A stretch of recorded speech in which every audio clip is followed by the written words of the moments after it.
Listen, I'm about to destroy every fantasy you've built in your head about how women think. And I know right now you're sitting there thinking you understand female psychology because you've watched some YouTube videos, read some articles, maybe even bought that book about the female brain. But here's the truth, you don't understand anything, and that's not your fault. Nobody taught you this. They fed you Disney movies and romantic comedies instead. They told you women are these complex, mysterious creatures who need to be decoded like some ancient Egyptian hieroglyphics. But what if I told you that understanding women is both simpler and more complicated than you think? Simpler because there are patterns, and more complicated because you've been looking in all the wrong places. You know what's funny? Men spend hours analysing why some woman didn't text back. They sit there with their friends like detectives trying to solve a murder case. She used only one emoji instead of 3. What does it mean? She said okay with a period. Is she mad? Meanwhile, that woman is just sitting on her couch, watching Netflix, completely forgot she even got your message. You're creating this whole psychological thriller in your head while she's just living her life. That's the first thing you need to understand. Women aren't sitting around analysing your every move the way you analyse theirs. They're not having secret meetings discussing your text messages. Most of the time, they're just reacting to how they feel in that exact moment. I remember when I was 22, there was this girl from my university. Beautiful, smart, seemed totally out of my league. I spent weeks planning the perfect approach. I analysed her schedule, figured out where she gets coffee, what books she reads. I turned into some kind of relationship CIA agent. Finally worked up the courage to talk to her. You know what happened? She was having a bad day because her cat was sick. Didn't matter what I said or how I said it. Her mind was on her cat. 2 weeks later, I randomly bumped into her at a party, said something completely stupid about the music being too loud, and we ended up dating for 2 years. Why? Because in that moment, at that party, she was open, she was in a good mood, the stars aligned. Not because of my brilliant conversation about loud music. This is what men don't get. Women's emotional states are like weather patterns. You can't control the weather, you can only check if it's raining or sunny and dress accordingly. But what do most men do? They try to change the weather. They think if they just say the right words, wear the right clothes, make the right amount of money, they can make it sunny all the time. That's not how it works. A woman's mood, her openness to connection, her interest, it fluctuates based on a million factors that have nothing to do with you. Her hormones, her work stress, what she ate for lunch, whether she had a fight with her mother, if her favourite show got cancelled. You're just one variable in an equation with thousands of variables. But here's where it gets interesting. Women themselves don't fully understand their own psychology. Ask a woman why she chose her boyfriend. She'll give you a list of logical reasons. He's kind, he's funny, he has a good job. But that's all post-rationalization. It's like asking someone why they like chocolate. They'll say it tastes good, it's sweet. But the real reason is a complex interaction of chemicals in their brain they're not even aware of. Women make emotional decisions and then create logical explanations afterwards. Just like men do, by the way, but we're talking about women here. You see, female psychology operates on what I call the retrospective narrative principle. They experience an emotion first, then build a story around it. She feels attracted to someone, then finds the reasons why. She feels repulsed, then creates justifications. The feeling comes first, the explanation comes second. Always. This is why you can't logic your way into a woman's heart. You can't present a PowerPoint presentation of why she should date you. As you can see on slide 3, I have excellent credit score and my mother says I'm handsome. Doesn't work like that. I'll tell you something that will blow your mind. Women don't actually know what they want until they experience it. They think they know. They make lists. Tall, dark, handsome, good job, sense of humor. Then they fall madly in love with a short, pale, unemployed guy who makes them laugh once a month. Why? Because what women say they want and what triggers actual attraction are two completely different things. It's like asking someone what food they want when they're not hungry. They'll list healthy things, salads, grilled chicken. But when they're actually starving, they'll eat gas station sushi if that's what's available. The biggest mistake men make is taking women's stated preferences seriously.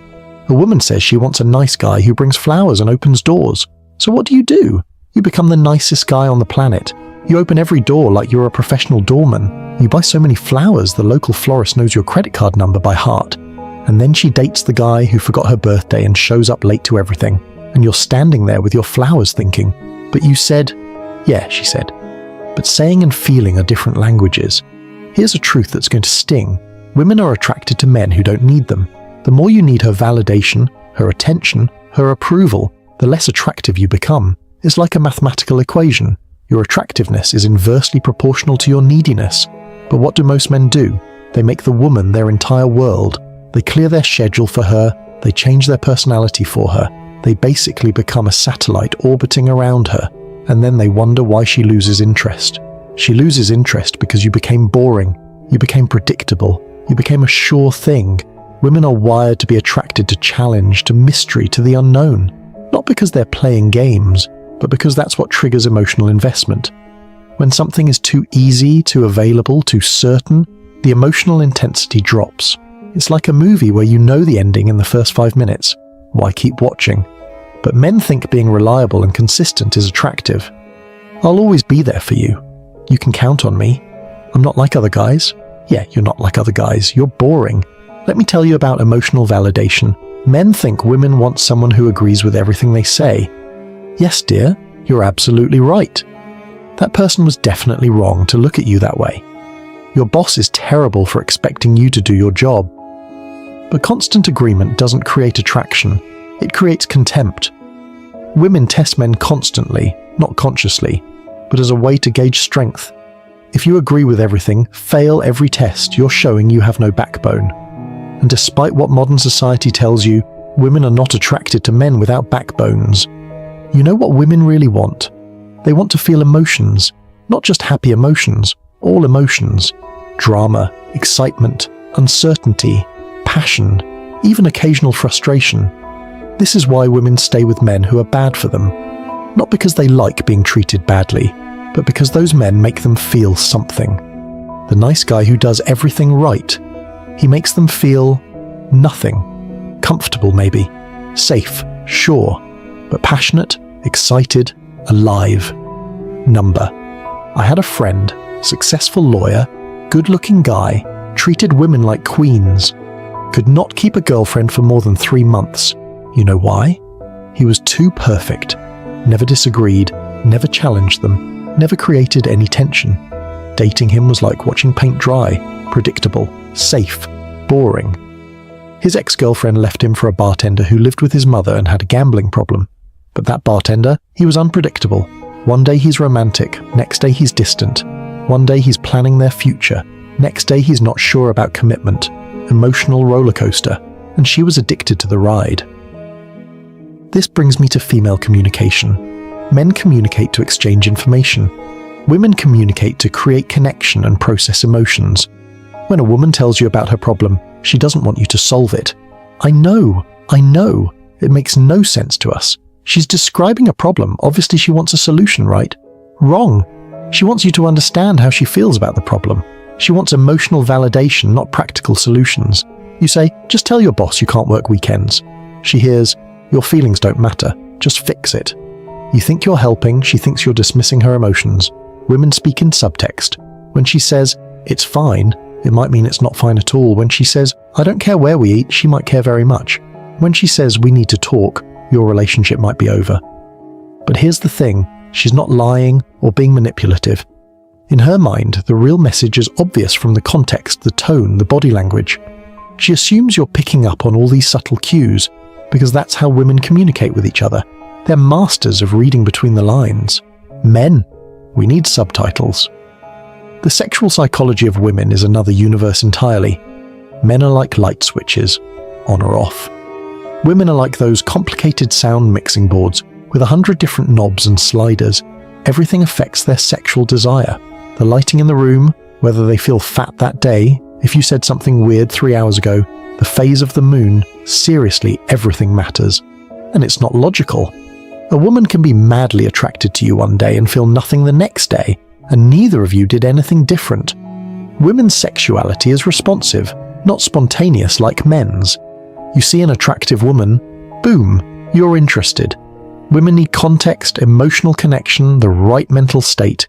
This is why women can go months without thinking about sex when they're single, but in a relationship with the right emotional triggers, they can want it every day. It's not about the physical urge, it's about the emotional and psychological state. Create the right emotional environment, and her sexuality comes alive. Focus only on the physical, and it shuts down. Here's something nobody talks about. Women are attracted to men other women want. It's called pre-selection. If other women find you attractive, you become more attractive. It's like a restaurant. Empty restaurant. Probably bad food. Packed restaurant. Must be good. Same with men. Women with no female attention? Something must be wrong with him. Man with options, he must have value. This is why men in relationships suddenly get more female attention. It's not coincidence, it's psychology. Women also have what I call retroactive jealousy. They become more interested when they think they might lose you, not because they're playing games, but because loss triggers emotional investment. When you're always available, always there, there's no risk of loss, so there's no emotional spike. But when you're busy, when you have other options, when you're not always available, suddenly you become more valuable. It's basic human psychology. We want what we might not be able to have. Let me share something personal. I once dated this girl who was absolutely cold towards me initially, not interested at all. I stopped pursuing, focused on my own life, started seeing other people. Suddenly she's blowing up my phone. Where are you? What are you doing? Who are you with? The less available I became, the more interested she got. Was I playing games? Number. I genuinely moved on, but that's exactly what triggered her interest. The psychology is brutal but simple. Value increases with scarcity. The modern woman is dealing with conflicting programming. Society tells her to be independent, strong, need no man. But her biology still responds to traditional masculine traits: strength, leadership, protection. So she's confused. She says she wants a sensitive man who shares his feelings, but she's attracted to the stoic man who stays calm under pressure. She says she wants an equal partner, but she's attracted to a man who takes charge. This internal conflict creates chaos in modern relationships. Social media has completely scrambled female psychology. Every woman now has access to hundreds of men at any moment. The validation is instant and endless. This creates inflation in the sexual marketplace. Average women think they deserve above-average men because they get attention from above-average men online. But attention isn't commitment. Just because a successful man likes your photo doesn't mean he wants to marry you. But the psychology doesn't distinguish. Attention feels like attraction even when it's not. You know what's really messed up? Women judge you based on your potential, not your current reality. But here's the catch. They judge your potential based on how you make them feel, not on objective measures. A broke artist who makes her feel alive seems full of potential. A stable accountant who bores her seems futureless. It's not about the money or the career, it's about the emotional projection. Does being with you feel like an adventure, or does it feel like settling? That feeling determines everything. Women are also masters of self-deception when it comes to relationships. She'll stay with a man who clearly doesn't want commitment, convincing herself he'll change. She'll ignore red flags that are visible from space. Why? Because women project their own feelings onto men. If she feels strongly, she assumes he must feel the same. If she's thinking about the future, he must be too. This projection causes more heartbreak than anything else. Here's the brutal truth about female mate selection. Women are hypergamous. They date up or across, rarely down. A female doctor doesn't want to date a male nurse. A female CEO doesn't want to date a male secretary. This isn't conscious discrimination, it's biological wiring.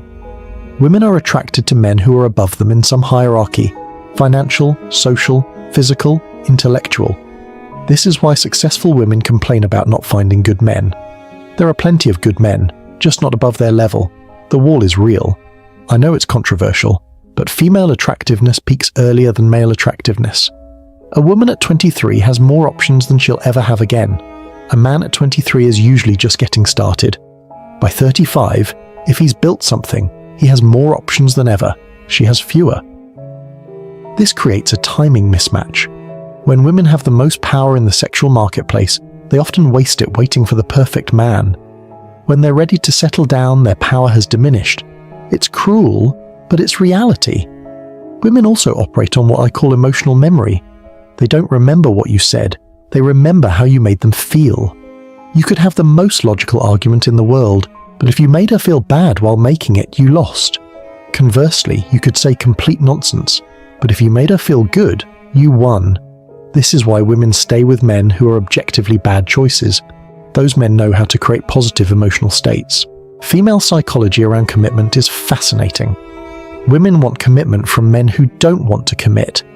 The moment you're eager to commit, you become less attractive. But if you're reluctant, if you need to be convinced, suddenly you're a prize to be won. It's completely backwards from male psychology. Men think showing commitment, eagerness is attractive. I want to marry you, have kids with you, grow old with you. To women, this eagerness signals low value. High-value men have options, so they're selective about commitment. The female friend zone is a psychological masterpiece. Women keep men around as emotional tampons without any romantic interest. These men provide attention, validation, emotional support, sometimes even financial support, with no reciprocation. And women genuinely don't understand why these men are frustrated. In their mind, they were clear about just wanting friendship, but they keep taking the benefits of a relationship without providing relationship rewards. It's not malicious, it's just how female psychology compartmentalizes relationships. You want to understand something about how women process rejection? They don't. Not the way men do. When a man gets rejected, he remembers it forever. It becomes part of his story, his identity. Women, they reframe it. He wasn't ready. The timing was wrong. We weren't compatible. Never, I wasn't good enough. This psychological protection mechanism keeps their self-esteem intact, but also prevents them from learning from rejection. They don't adapt their approach, because in their mind, they didn't really get rejected. Here's what really breaks men's brains: women's dual mating strategy. They're attracted to different men for different purposes: the exciting bad boy for sex, the stable provider for commitment. In an ideal world, they find both in one man, but that's rare. So they might date the stable guy while fantasizing about the exciting guy. Or they might have fun with exciting guys in their 20s, then look for stable guys in their 30s. This isn't conscious manipulation, it's evolutionary psychology playing out in modern times. Women also have incredible psychological flexibility when it comes to rewriting history. A woman can genuinely convince herself that a relationship was always bad, even if she was happy for years. Once she's decided it's over, her brain rewrites the entire narrative. Every good memory becomes tainted, every bad memory becomes amplified. This is a psychological protection mechanism. It helps her move on. But for men who don't understand this, it's devastating. How can she say she never loved me? We were so happy. The pregnancy psychology shift is something nobody prepares men for. When a woman becomes pregnant, her entire psychological framework changes. The man who was her everything becomes secondary to the baby. Her priorities shift completely. Many relationships fail during pregnancy or early childhood because men don't understand this psychological transformation. She's not choosing the baby over you. Her brain has been hijacked by millions of years of evolution to ensure the baby's survival. Female competition psychology is brutal. Women compete differently than men. Men compete openly. Who's stronger, richer, more successful? Women compete covertly, through subtle social manipulation, reputation destruction, and psychological warfare. When a woman says, "She's nice, but that's female competition," they'll smile to each other's faces while plotting destruction behind their backs. And they're much better at it than men because they've been practicing since childhood. Understanding female group psychology is crucial. Women are much more influenced by their social circle than men. If her friends don't like you, you're fighting an uphill battle. If her mother doesn't approve, you're basically doomed. Women need social approval for their choices in a way men don't.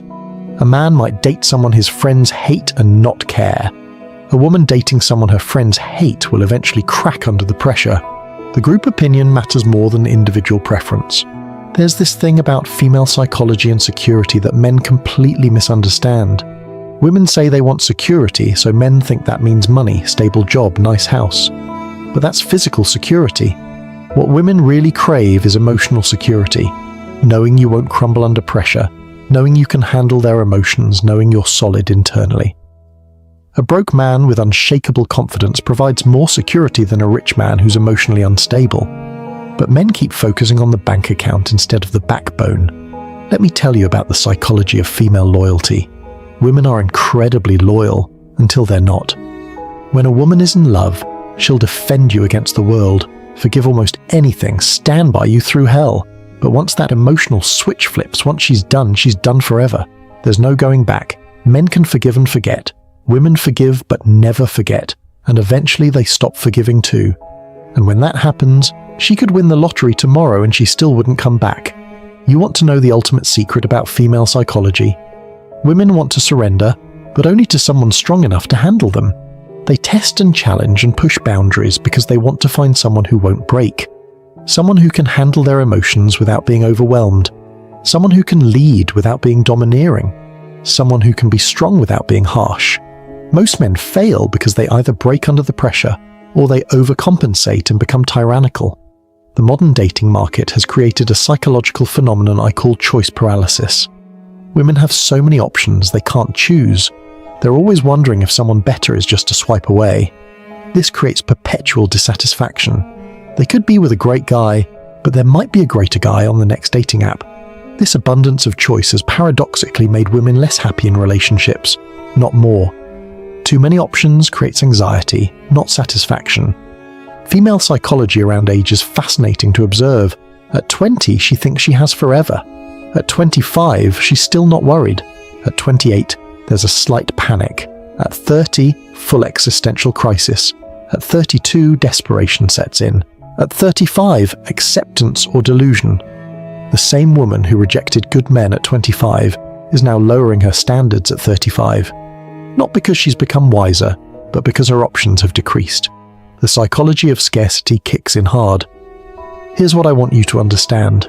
Female psychology isn't mysterious or impossible to understand. It's just different from male psychology. Stop projecting your psychological framework onto women. Stop expecting them to think like you, react like you, or want what you want. They're operating on different software. Once you accept this, everything becomes clearer. You stop taking things personally. You stop getting frustrated by behavior that doesn't make logical sense. You stop trying to force square pegs into round holes. The biggest revelation is this: you can't make a woman want you through logical persuasion, material provision, or behavioral modification. Attraction isn't a choice. It's a biological and psychological response to certain stimuli. You can't negotiate desire, you can't buy it, argue it into existence, or earn it through good behavior. It either exists or it doesn't. And whether it exists depends more on psychological triggers than on objective value. Understanding these triggers, understanding female psychology, that's the key to everything. But most men will never take the time to truly understand. They'll keep doing what doesn't work, keep getting frustrated, keep blaming women for being complicated, when really they're just different. And that difference, that's what makes the whole game interesting. Once you understand the game, you can decide if you want to play it, how you want to play it, or if you want to walk away entirely. But at least now you understand the rules. Thank you all very much for watching.